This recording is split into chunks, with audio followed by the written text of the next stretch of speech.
Hi, everyone, and welcome to this episode of the Liver and Guts podcast. My name's Dr. Kash Gupta. I'm a gastroenterologist and hepatologist here in the UK. And today I wanted to talk about reflux disease, the reflux reset, and what actually helps in gastroesophageal reflux disease and what is actually just mostly noise. So to start with, part one, if you ever felt that you had burning behind the breastbone, the chest, and you had a sour taste that's creeping up, especially at nighttime, or that you've constantly felt like you had to clear your throat and it doesn't feel like it's a cold, you may have had reflux disease. And so today we're tackling what gastroesophageal reflux disease is specifically, and the part people find most confusing, what lifestyle measures, diets, and supplements have actual peer-reviewed scientific evidence for symptom relief, and what's mostly folklore. Now, the internet makes reflux disease sound like you have to quit coffee, chocolate, tomatoes, spicy foods, carbohydrates, fat, and basically take the joy out of life itself. But when you actually dig into the clinical guidance, including the American guidelines and European, British guidelines, and the primary literature, you find a smaller set of high-yielding interventions and personalization, which tends to help with symptoms. And by the end of the episode, hopefully you'll have a practical reflux reset plan you can trial for a couple of weeks, plus any evidence-based ways to handle food triggers and supplements without getting scammed too much. But I would say this is for general education purposes only, not for personal medical advice, and we will talk about why that's very important. And if you have any concerning symptoms, please make sure you talk to your doctor. So part two, what actually is gastroesophageal reflux disease? This is important to know. The understanding of what the mechanism is helps you understand why certain interventions work. And so reflux disease is defined as symptoms or complications caused by the reflux of stomach acid, stomach contents into the gullet or the esophagus. And the prevalence is quite high, it's quite substantial. There are reviews which estimate 18 to 28% of people in North America and Europe experience weekly symptoms. And you always hear about people getting a few reflux symptoms every so often. It can be present as classic heartburn symptoms, so burning behind the chest, and regurgitation of contents of food, but also as atypical symptoms such as chronic cough or a hoarse voice or needing to clear the throat. But I should say that those symptoms which sound like they're outside of the gullet can be more complex and not always reflux driven, which is why you should see a doctor. But here's the simplest mental model to understand reflux disease. Firstly, you have a valve, the lower esophageal sphincter, the sphincter that's between the gullet and the stomach. And it's really a pressure zone, and not essentially a perfect sphincter or perfect door.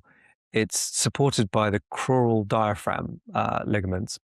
And when these mechanisms of maintaining that tight door close, you get this transient relaxation that allows acid and contents from the stomach up into the gullet, which gives you your symptoms. Then you have the pressure. So stomach volume, distension, gas, abdominal pressure, all drive reflux events. And the more you distend the stomach, especially in the post-eating or postprandial period, the more transient that sphincter relaxes and you get the trigger of acid getting up into the gullet. The third thing is timing and position. So reflux disease often gets worse when you lie flat, especially soon after eating, and gravity tends to be your friend when you're upright, helping push contents back into the stomach. And gravity also becomes your enemy when you're supine or lying flat on your back or on your stomach. So most lifestyle interventions work by reducing the pressure, improving the timing, or changing the position, particularly at night. And that's the backbone of everything we will kind of discuss today. Before we go ahead, part 3, I wanted to talk about red flags and when to stop trying to do DIY medicine. And there are a number of red flags which are important to know, and you'll need to seek medical advice if you get any of these symptoms. And these alarm symptoms include difficulty swallowing, or what we call dysphagia, or food sticking in the gullet. That's a big one. Painful swallowing, or odynophagia, pain when you eat food. Vomiting blood or passing black tarry stools. Vomiting blood is a no-brainer, but the black tarry stools indicates digested blood from the upper GI tract mostly. And I'm always surprised when I see people who are having these bleeds and these symptoms perhaps for 2, 3, 4, 5 days before they come into hospital. If you have that, go straight to hospital, or at least speak to your doctor straight away. Next one, unexplained iron deficiency anemia. That's a classic source of blood loss, which you don't realize you're having, but you can detect on blood tests, and it may be from pathology in the upper or lower GI tract. Unintentional weight loss, persistent vomiting, and chest pain that could be cardiac or non-cardiac, but if you're getting chest pain, you need to see a doctor. So if your symptoms persist despite a structured approach, you should be properly assessed, perhaps with an endoscopy, which is a camera down the throat, maybe even pH studies if you've seen your doctor and you've had a number of investigations already done. And this is not to scare you, but it's just good medicine. And so just trying different dietary things initially is fine, but if things are persisting, then you should see someone. Part 4, high yield 3 interventions, lifestyle interventions. So let's get into some of the guidelines, what they actually recommend. They all tend to emphasize on lifestyle modifications as a first line, but not all lifestyle changes are equal, essentially. There was a review which published in the Archives of Internal Medicine, which assessed lifestyle measures for reflux disease. And their conclusion was that weight loss and head of bed elevation had consistent evidence for improving symptoms, and most other dietary eliminations were kind of weak or inconsistent with support. So let's talk about weight loss. Especially if you're overweight, it's the biggest thing you can leverage. So if you're overweight, weight loss is the lifestyle intervention with the most consistent benefit for reflux disease, gastroesophageal reflux disease. Both American and European, UK guidelines strongly recommend it. And mechanistically, this makes a lot of sense. Excess abdominal fat increases intra-abdominal pressure, distorts the gastroesophageal junction, and promotes more transient lower esophageal sphincter relaxation. And reducing this pressure removes that fundamental driver of reflux, not just the trigger. There was a 2024 systematic review that confirmed that weight loss interventions improve reflux symptoms and objective reflux measures in obese reflux patients. So the GERD or GORD improvement, gastroesophageal reflux disease improvement, in successful weight loss groups was significantly higher than in those who failed to lose weight. So what does that practically mean for you? Think of weight loss as removing a driver, not just avoiding a trigger. Even modest sustained weight loss, we're talking maybe 5%, 10%, can make a meaningful difference in your symptoms. And the practical tip for weight loss that won't make reflux disease worse is avoid huge evening meals. It's not just about the calories, it's the volume combined with lying down. So keep dinner light and earlier. And if late snacking is a habit, trial a firm kitchen closed window before sleeping, maybe 3 hours or so. Number 2, meal timing. Don't feed reflux at bedtime. So nocturnal reflux is an extremely common pattern, and it's associated with worse outcomes. More erosive disease, more risk of Barrett's, which is a change in the lining of the gullet to a more stomach lining appearance, and there's a slight pre-malignancy to that, and an increased risk, a very small increased risk of esophageal cancer. And it significantly impairs sleep quality as well. Guidelines recommend avoiding meals within 2 to 3 hours at bedtime, particularly for patients with nighttime symptoms. And physiologically, it's fairly straightforward. After eating, you have a period of increased gastric volume, increased gastric acid secretion, and importantly, a post-eating acid pocket that sits at the top of the gastric contents near the top of the stomach, the cardia. And lying down during this window essentially delivers that acid pocket straight into your gullet. So what's a practical rule? Aim for 2 to 3 hours food to bed gap. If you only change one behavior and you're mainly symptomatic at night, it's probably this one, at the very least, if it's the easiest one to implement. Number 3, night positioning. Elevate and lie on your left-hand side. So if reflux disrupts your sleep, or you wake with a hoarse voice or sore throat, positioning has got a high yield benefit. And there are 2 components here. The evidence for both has strengthened over time considerably. So one is ahead of bed elevation. There was a 2021 review in BMC Family Practice found that head of bed elevation improved reflux symptoms versus just lying flat. And there are 4 studies showing clinical improvement in GERD symptoms with elevation of around 15 to 20 centimeters. So how do you do it properly?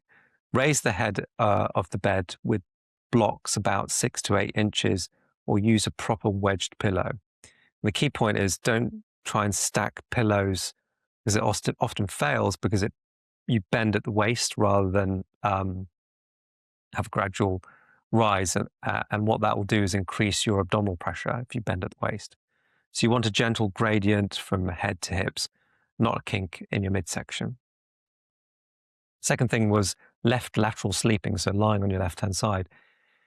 And here's something that doesn't get enough attention, sleeping on your left-hand side. There was a 2023 meta-analysis published in the World Journal of Clinical Cases that found that your left lateral position significantly reduced acid exposure time and acid clearance time compared to right-sided sleeping. And why does that help? It's essentially the anatomy of your stomach. When you lie on your left, the gastroesophageal junction, the junction between the gullet and the stomach, sits above the level of the gastric contents. So when you lie on your right, the esophagus is positioned below the stomach, so fluid just falls straight down into it. So it's essentially creating a gravity-assisted pathway when you're lying on your right.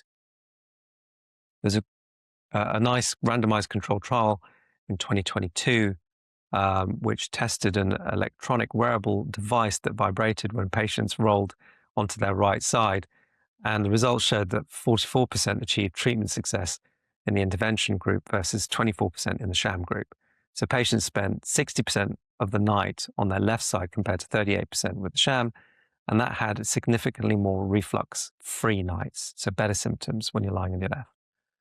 So the practical take-home for this would be if you have nocturnal symptoms, elevate the head of the bed, lie on your left-hand side, no food late at night. And this triple combination addresses 3 different mechanisms simultaneously. Part 5, diet, macros, your fats, your carbs, meal physics. So I think this is quite interesting, and there is certainly emerging evidence on this, and people have looked at this, and a lot of patients ask about diet. But it's not just about what you eat, it's when you eat. And this is where internet advice gets very ideological, and where the evidence is actually more nuanced than people realize. So the first thing to say is bust the myth. There's no single universal GERD diet, reflux diet. There's no single reflux diet. The evidence base for blanket dietary eliminations is pretty mixed. Major guidance increasingly supports individualized trigger management rather than universal bans on food. And let's start with the fats. So it's plausible but inconsistent data. So high-fat meals get blamed for two reasons. They may reduce the tone of the lower esophageal sphincter or increase transient relaxations of the sphincter. And they can slow down gastric emptying, increasing gastric distension and pressure. But controlled studies complicate the narrative. When researchers compare isocaloric and isovolumetric high-fat versus low-fat meals, so same calories, same volume, meaning that some calories and the same volume, the effects on reflux become much less clear. So studies are inconclusive on this. And so what this suggests is that meal volume may matter more than fat alone per se for post-meal reflux. And the pattern most consistently associated with symptoms is large volume, high fat, and large and late at night. So it's that kind of combination that kills you. So high fat, high volume, late at night is probably the worst approach. So if you suspect fat is a trigger, don't go necessarily low fat forever. Instead, make dinner smaller and earlier. Avoid fried and high fat foods, specifically at dinner for about 10 to 14 day period. Keep breakfast and lunch normal and observe whether your nighttime symptoms have changed. Hope that makes sense. Carbohydrates, emerging evidence. So carbohydrates, this is kind of where the online advice gets even more ideological. A lot of people are talking about low-carb diets, and you'll find that the keto evangelists are claiming carbs cause all the reflux disease.